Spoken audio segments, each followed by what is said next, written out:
பார்க்கலாம். திருவன தேங்காய் 1/2 கப்பு, பச்சரிசி மாவு 1 கப்பு, வெல்லம் 1 கப்பு, தேங்காய் பால் 1 கப்பு, ஏலக்காய் 1 ஸ்பூன்.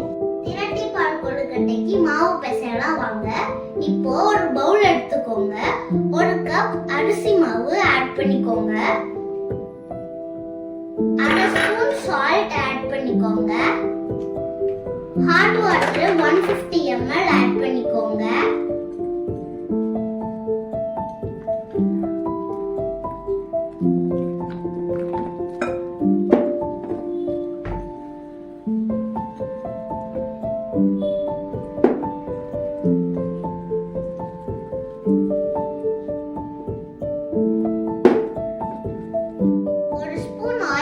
பண்ணிக்கோங்க.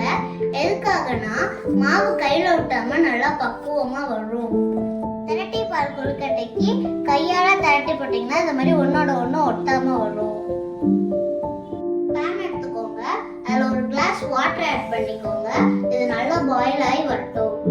தேங்காவை நம்ம நெய்யில கொஞ்சம் வதக்கிக்கலாம். அதனால டேஸ்ட் கொஞ்சம் நல்லா இருக்கும்.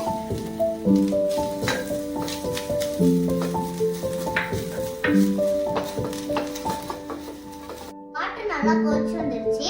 நம்ம திரட்டி வச்சிருந்த கொழுக்கட்டை எல்லாம் ஆட் பண்ணிடலாம்.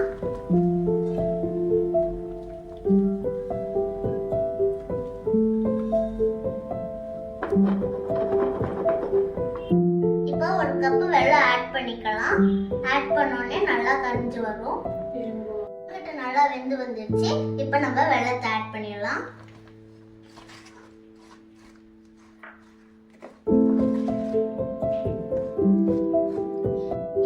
நல்லா கரைஞ்சு வந்துருச்சு. இப்போ ஏலக்காய் தூளையும் தேங்காவையும் ஆட் பண்ணிடலாம்.